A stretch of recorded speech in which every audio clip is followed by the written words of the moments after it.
Good morning everyone. Good morning po sa lahat. Ayan, flex ko lang po.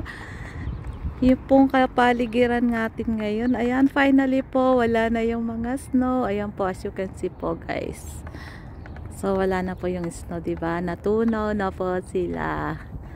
Ayan guys. So, siguro po mga ilang weeks pa rin po at magsisibol naman po yung mga wild flowers po dyan. Ang gaganda po nun actually pag sumisibol po sila, kulay yellow po yung mga flowers po nila at napakaganda po nilang tingnan. Ayan guys, so yeah, so finally po naubos na po yung snow. Ayan, nagmelt na, diba?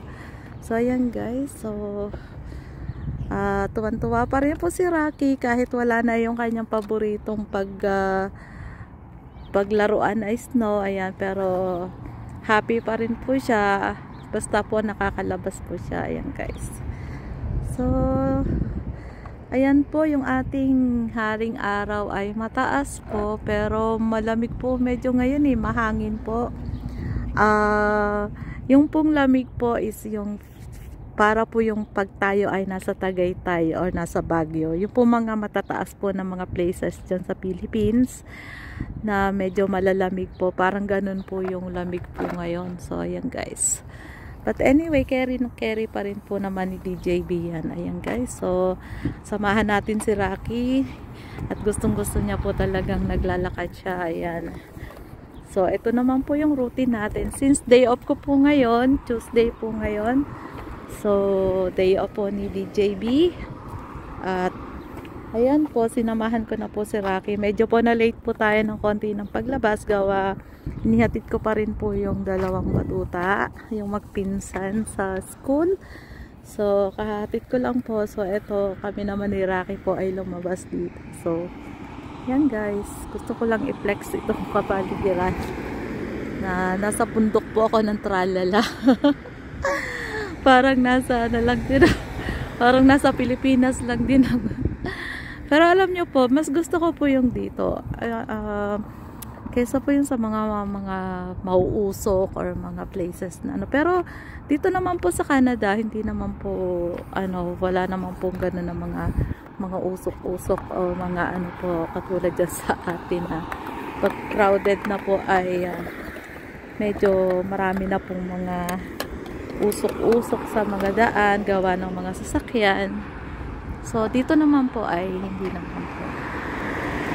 So eto guys, baka po magtaka kayo, nasa Canada ba talaga yan si DJB? So nandito po ako sa Canada but nandito po ako sa province. Dito po ako sa province po. So wala po kayo makikita dito kundi mga ganito kabundukan ng Tralala. So anyway, dito naman po sa lugar ko, marami po dito mga lake naman. Kaso hindi pa rin po ako nakakapunta po sa mga iba po pong mga po dito dahil most of the time po ay may pasok po ako ng weekend. So yun lang din po yung time po na makagala po. Kaso paano ko po gagawin yun kung may pasok po ako ng Sabado at Linggo. So, before po, yung day off ko po ganon. Kaso, iba na po kasi yung sa work ko ngayon. Kaya yung ko naman po ngayon na iba rin po yung schedule ng pasok ko. So, hopefully, magkameron din ako ng time na maipakita ko pa yung mga iba po mga places po dito sa Saskatoon. Lalo na sa mga lake po, magaganda po rin po yung mga lake po dito. So, hopefully, ma-show ko po yun sa inyo. So, this time, so, for now po, ito po muna uli yung matatanaw nyo. Kung nakikita nyo po noon ay puro snow. Ngayon naman po, the same place pa rin po kasi wala na yung snow. Si Rocky pa rin yung nakikita. Anyway, salamat pa rin po sa inyo lahat na patuloy na nagsusuporta po sa akin kahit yung mga pinapanood nyo ay paulit-ulit na lang din naman. But siguro meron na kayong bagong makikita kasi soon mag-iipon po ako ng marami. Anyway, salamat po ulit sa inyo lahat na nagsusupport po sa akin. at patuloy na nagtitiwala po at naniniwala po sa akin na kahit po ang mga uploaded videos ko po ay paulit-ulit lang. Pero sabi nga po, hindi naman daw po doon nasusukat yung pagkukonect natin each other. Kundi po lang naman po yun dahil sa tayo po ay mga vlogger, kundi yung friendship po na nabuo po dito sa nakilala ko po kayo sa larangan po ng social media, yun po yung magbaband po sa atin.